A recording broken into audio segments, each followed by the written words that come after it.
તરફ જૂનાગઢના કેશોદમાંથી પણ નકલી તબીબ ઝડપાયો છે, જ્યાં રાકેશ ભગવાનજી હિંગરાજિયા નામનો આ નકલી ડોક્ટર ઝડપાયો। કોઈ પણ ડિગ્રી ન હોવા છતાં તે લોકોની જિંદગી સાથે ચેડા કરી રહ્યો હતો।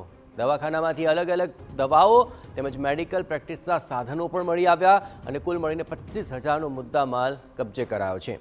મેડિકલ ઓફિસર દ્વારા ફરિયાદ કરવામાં આવી। પોલીસે આ મામલે હવે તપાસ હાથ ધરી છે।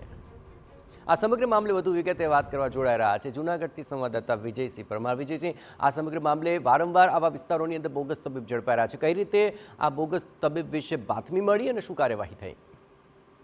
ચોક્કસથી જયેશ જણાવી દઉં તો જે રીતે તાલુકા અને રૂરલ કક્ષાએ જે ગ્રામ્ય કક્ષાએ જે ડુપ્લિકેટ ડોક્ટરોનો રાફડો ફાટ્યો છે, તેમાં પણ રોજ બે રોજ જે રીતે આ ડુપ્લિકેટ ડોક્ટરો પકડાઈ રહ્યા છે, એવી જે કેશોદમાંથી એક ઘટના જે સામે આવી છે કે રાકેશ હિંગરાજિયા નામનો એક ડુપ્લિકેટ ડોક્ટર જે પોતે એક કોઈ પણ પ્રકારની ડિગ્રી ન હોવા છતાં પણ માનવ જીવન સાથે છેડા કર્યો હતો, ત્યારે આ દવાખાનામાંથી અલગ અલગ દવાઓ, મેડિકલ પ્રેક્ટિસના સાધનો પણ મળી આવ્યા છે।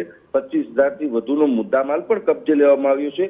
ત્યાંના સ્થાનિક જ જે સરકારી ડોક્ટરના મેડિકલ ઓફિસર દ્વારા જે આ ફરિયાદ આપવામાં આવી તેને લઈ અને પોલીસે તેમની ત્યાં જે સર્ચ ઓપરેશન કરી અને તેમને પકડી લેવામાં આવ્યો છે। આગળ વધુ એ દિશામાં પોલીસે પણ હાથ ધરવામાં આવી છે અને ચોક્કસપણે જણાવી દઉં તો જે રીતે આવી માનવ જિંદગી સાથે છેડા કરનારા આવા ડુપ્લિકેટ ડિગ્રી વગરના ડોક્ટરો છે તેમની ઉપર ખાસ તો પોલીસે તવાયત હાથ ધરવી ખૂબ જરૂરી છે।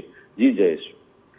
આભાર વિજયસિંહજી, તમામ ગતિવિધિઓ પર આપ નજર રાખતા રહેજો। તો વારંવાર આવા કિસ્સા જૂનાગઢ અને તેની આસપાસના વિસ્તારોમાંથી પણ નકલી તબીબના સામે આવી રહ્યા છે।